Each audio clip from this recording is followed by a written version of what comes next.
verses. Brothers and sisters, my heart's desire and prayer to God for the Israelites is that they may be saved. For I can testify about them that they are zealous for God. But their zeal is not based on knowledge, since they do not know the righteousness of God and sought to establish on their own. They did not submit to God's righteousness.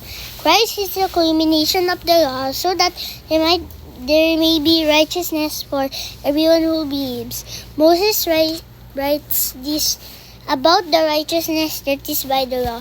The people who do three things will live by them, but the righteousness that is by faith says, do not say in your heart, who will ascend into heaven? That is to bring Christ down, or who will descend into the deep? That is to bring Christ up from the dead. But what does it say? The word is near you. Is it in your mouth and your heart?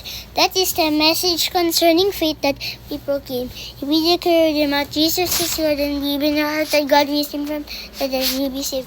For it is with your heart that you believe and are justified. It is with your mouth that you profess your faith and are saved.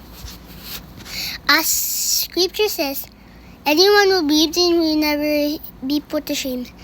For there is no difference between Jew and Gentile. The same Lord is Lord of all and richly blesses all who call on him. For everyone who calls on the name of the Lord will be saved. How then can they call on the one they have not believed in? And how can they believe in one of whom they have not heard? And how can they hear without someone preaching to them? And how can anyone preach unless they are sent? As it is written, how beautiful are the feet of those who bring you good news. Let's check them out. But not all the Israelites accepted the good news. For Isaiah says, Lord who has believed their message, consequently, faith comes from hearing the message, and the message is heard through the word of Christ. But they asked, did they not hear? Of course they did. Their voice has gone out into all the earth, their words to the ends of the world.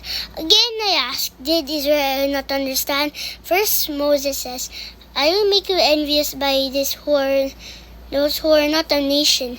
I will make you angry by a nation that has no understanding. And Isaiah boldly says, I was found by those who did not seek me. I revealed myself to those who did not ask for me. But concerning Israel, he says, all day long I have held out my hands to a disobedient and obstinate people.